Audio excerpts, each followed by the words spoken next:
Ia datang bukan untuk mencari kebenaran, tapi untuk menghancurkan keyakinan umat Islam. Dengan ilmu debat yang tajam, dengan dalil-dalil yang ia hafal sejak kuliah teologi.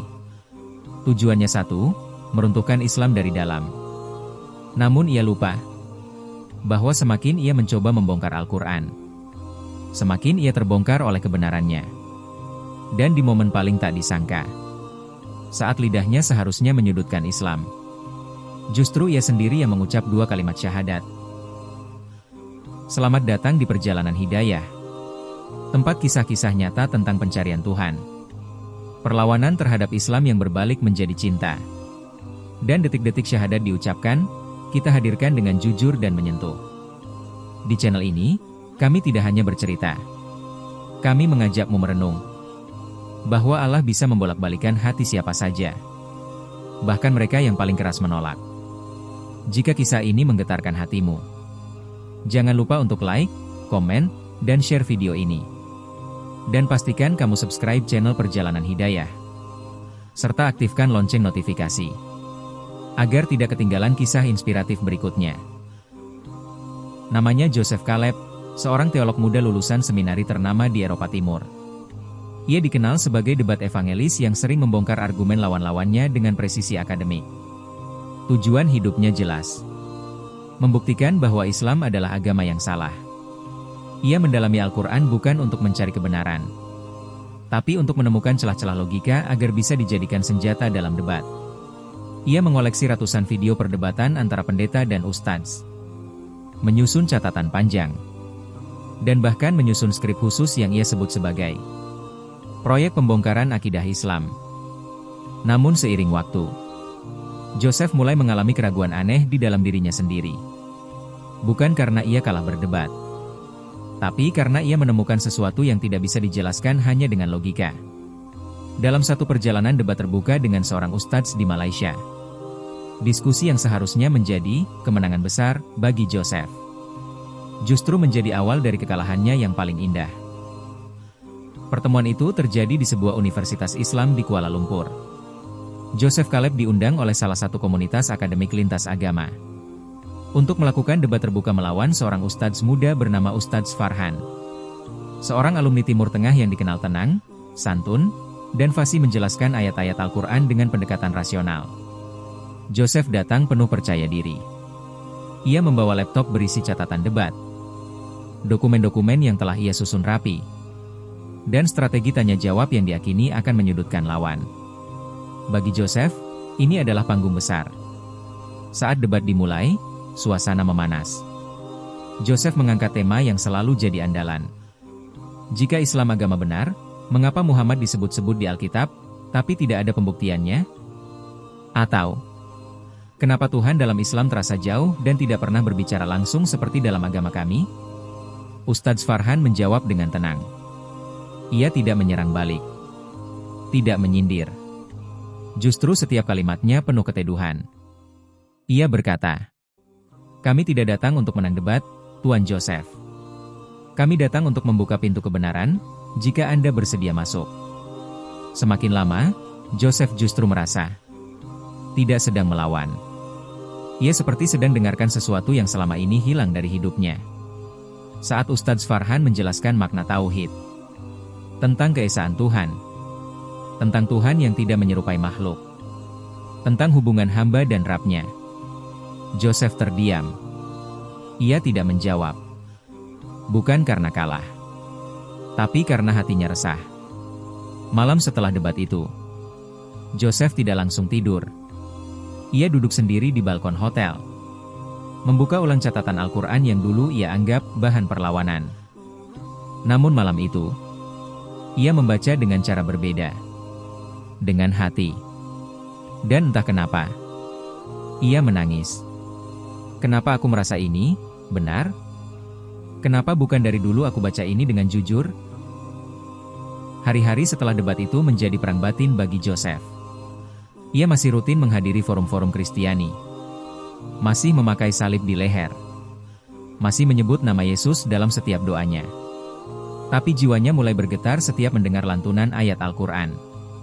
Ia mulai menghindari debat terbuka. Beberapa undangan ia tolak. Ia mengatakan pada rekan-rekannya bahwa ia sedang menyusun ulang argumen. Padahal yang sebenarnya ia lakukan adalah menyusun ulang hatinya. Dalam catatan pribadinya, tertulis, "Mengapa Islam justru terasa semakin dekat saat aku mencoba menjauhkannya? Mengapa setiap aku membaca Al-Quran, aku merasa sedang diajak bicara langsung oleh Tuhan?" Joseph mencoba melawan. Ia kembali membuka literatur apologetik, menggali lagi doktrin-doktrin lamanya.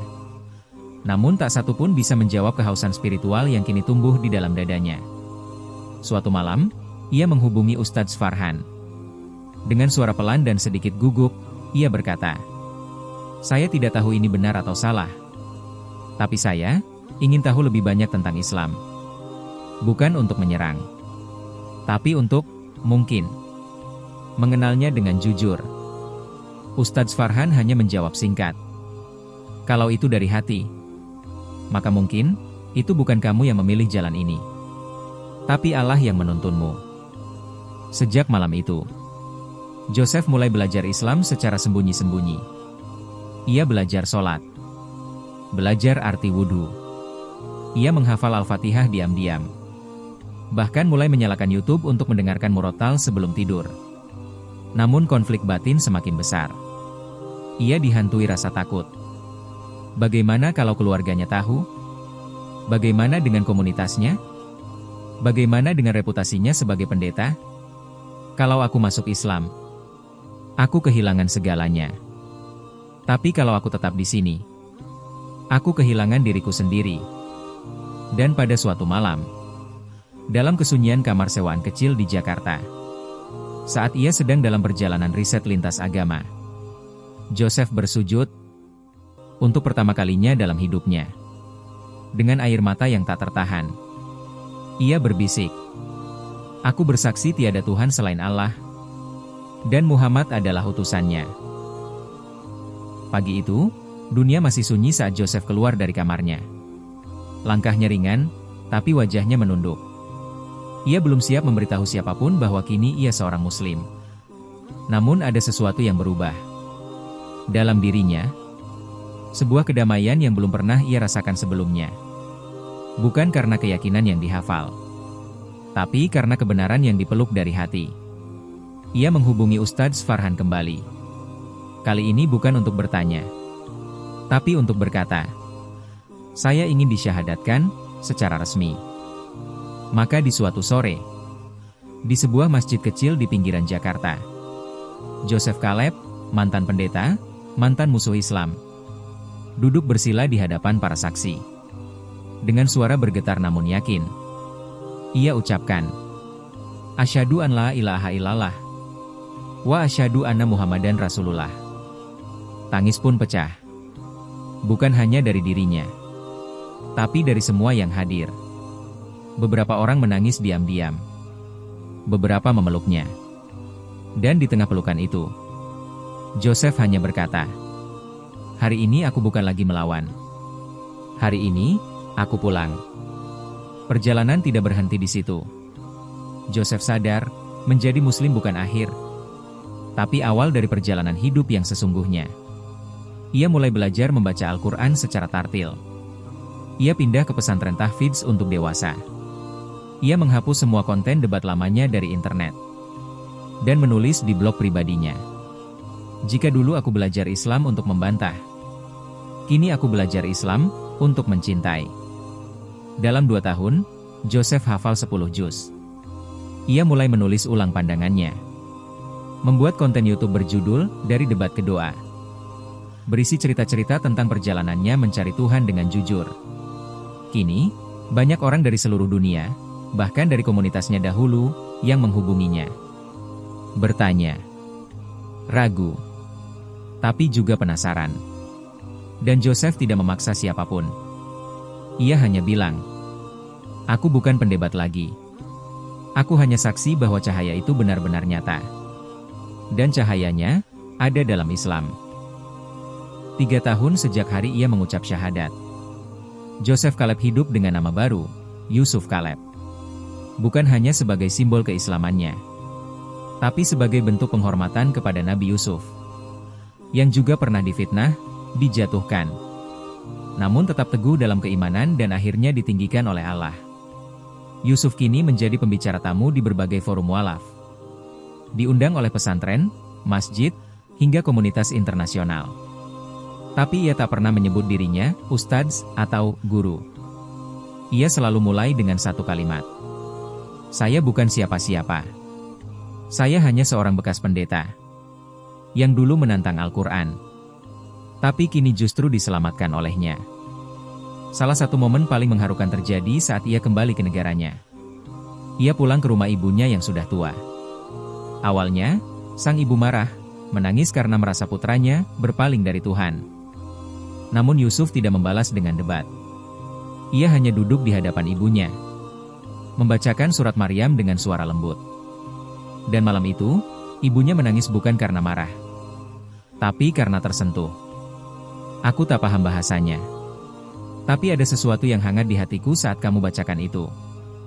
Yusuf tahu perjuangannya belum usai. Masih banyak yang memandangnya sinis. Masih ada tuduhan. Masih ada ujian. Tapi kini ia tidak takut. Karena iman telah menjadi tempat ia kembali. Dan Islam telah menjadi rumah sejatinya. Kisah Yusuf Kaleb adalah bukti nyata bahwa hidayah bisa datang dengan cara yang tak pernah kita duga.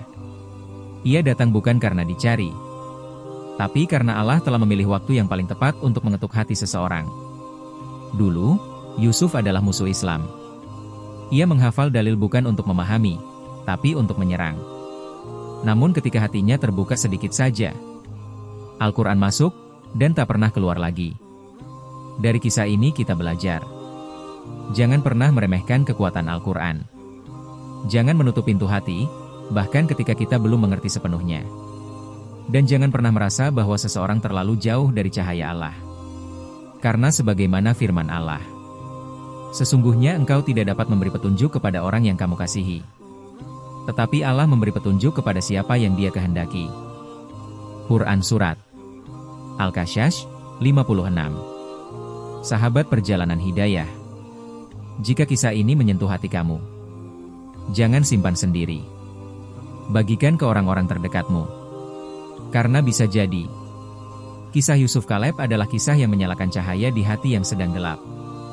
Jangan lupa untuk like, komen, dan subscribe channel Perjalanan Hidayah. Aktifkan juga lonceng notifikasi, agar kamu tak tertinggal kisah inspiratif lainnya. Sampai jumpa di kisah berikutnya. Semoga Allah senantiasa menjaga hati kita, agar tetap di jalannya, hingga akhir hayat. Wassalamualaikum warahmatullahi wabarakatuh.